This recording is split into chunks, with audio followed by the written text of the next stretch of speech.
Question number 7, an elevator descends into a mine shaft.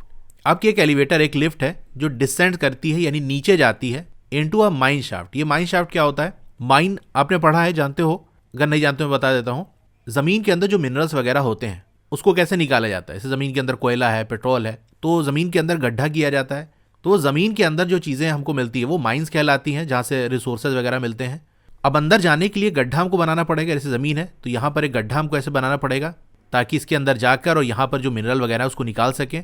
तो यही जो वर्टिकल यानी ऐसे ऊपर से नीचे होल होता है, इसी को हम शाफ्ट कहते हैं। माइन में बनाया जाता है तो उसको माइन शाफ्ट कहा जाता है। तो इस माइन शाफ्ट के अंदर एलिवेटर लगी है जो नीचे जाएगी, ऊपर जाएगी, यानी अगर नीचे जाना हो किसी को तो उसके थ्रू जाएगा, ऊपर आना हो तो इसके थ्रू आएगा। ठीक है, तो वो नीचे जा रही है at the rate of 6 metre पर मिनट। किस रेट से? 6 मीटर पर मिनट, यानी 1 मिनट में वो 6 मीटर नीचे जा रही है। If the descent start from 10 metre above the ground level, how long will it take to reach -350 metre. अब यहाँ पर भी जैसे मैंने आपको क्वेश्चन नंबर 5 में बताया था, वर्टिकल नंबर लाइन बनाएंगे क्योंकि ऊपर नीचे की बात हो रही है। ऐसे मैं आपको सिर्फ समझाने के लिए बना दूं। और ये हमारा 0 मीटर है, यहाँ कह दिया 10 metre above the ground level. तो ग्राउंड लेवल को अगर हम 0 मान लें जो कि 0 मीटर है, तो अबव का मतलब क्या है? यानी 0 मीटर से जो ऊपर होगा वो प्लस माना जाता है, जो नीचे होगा उसको माइनस माना जाता है। तो ग्राउंड लेवल जिसको हमने 0 मीटर माना है उससे 10 मीटर ऊपर, तो यहाँ कहीं आपका होगा प्लस का 10 मीटर क्योंकि अबव है। कहाँ तक जाना है उसको? -350 मीटर। माइनस लगा है मतलब 0 मीटर के नीचे होगा ये, तो यहाँ कहीं मान लेते हैं हम -350 मीटर। तो उसको यहाँ से 10 मीटर से -350 मीटर जाना है। याद करो क्वेश्चन नंबर 5 में जैसे मैंने आपको बताया था, इस टेम्परेचर से उस टेम्परेचर जाना है। तो जब कभी किसी क्वेश्चन में ऐसा दिया हो कि यहाँ पर है और यहाँ जाना है, कितना टाइम लगेगा, तो इसके बीच का पहले गैप निकाल लो। इस टेम्परेचर से उस टेम्परेचर, इस डिस्टेंस से उस डिस्टेंस, इस हाइट से उस हाइट, इन सारे केसेस में हमको गैप निकालना पड़ता है और फिर रेट से उसको डिवाइड कर देना पड़ता है। क्वेश्चन नंबर 5 में अच्छे से मैंने आपको समझा दिया था, तो मुझे नहीं लगता आपको उतना डिटेल में समझाना पड़ेगा।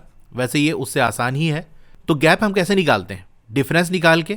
गैप का मतलब ही है डिफरेंस। तो 10 मीटर इसमें से माइनस कर देंगे -350 मीटर, तो ये माइनस और माइनस मिलके मल्टीप्लाई हो जाएंगे, प्लस बन जाएंगे क्योंकि बीच में ब्रैकेट है। तो 10 मीटर प्लस 350 मीटर, ये हो जाएगा आपका 360 मीटर। इतना तो गैप है। अब हमको क्या दिया है कि एलिवेटर 6 मीटर नीचे जाता है 1 मिनट में। 6 मीटर पर मिनट का मतलब ये है कि 6 मीटर जाएगा 1 मिनट में। तो 1 मीटर 1/6, ये भी मैंने आपको बता दिया है कि ये क्यों हम लिख रहे हैं। 360 मीटर उसको नीचे जाना है, तो 1 मीटर था तो 1/6, 360 मीटर है तो 360/6, ये आ जाएगा मिनट। 360 को 6 से डिवाइड कर दो, 6 6 36 होता है, यानी ये आपका आ जाएगा 60 मिनट, जो कि आपका होता है 1 आवर। ये तो मैंने बता दिया। अब लिख के कैसे दिखाना, चलिए वो कर लेते हैं। आप लिखोगे इनिशियल लेवल, शुरू में उसका क्या लेवल है? प्लस का 10 मीटर, प्लस लगा दिया, इसका मतलब अबव ग्राउंड लेवल है, ये अंडरस्टूड है। फाइनल लेवल यानी फाइनली वो कहाँ पहुंचा? -350 metre. Total distance to be descended, यानी कितनी दूरी तय करेगा, पूरा जो नीचे जाना है उसको।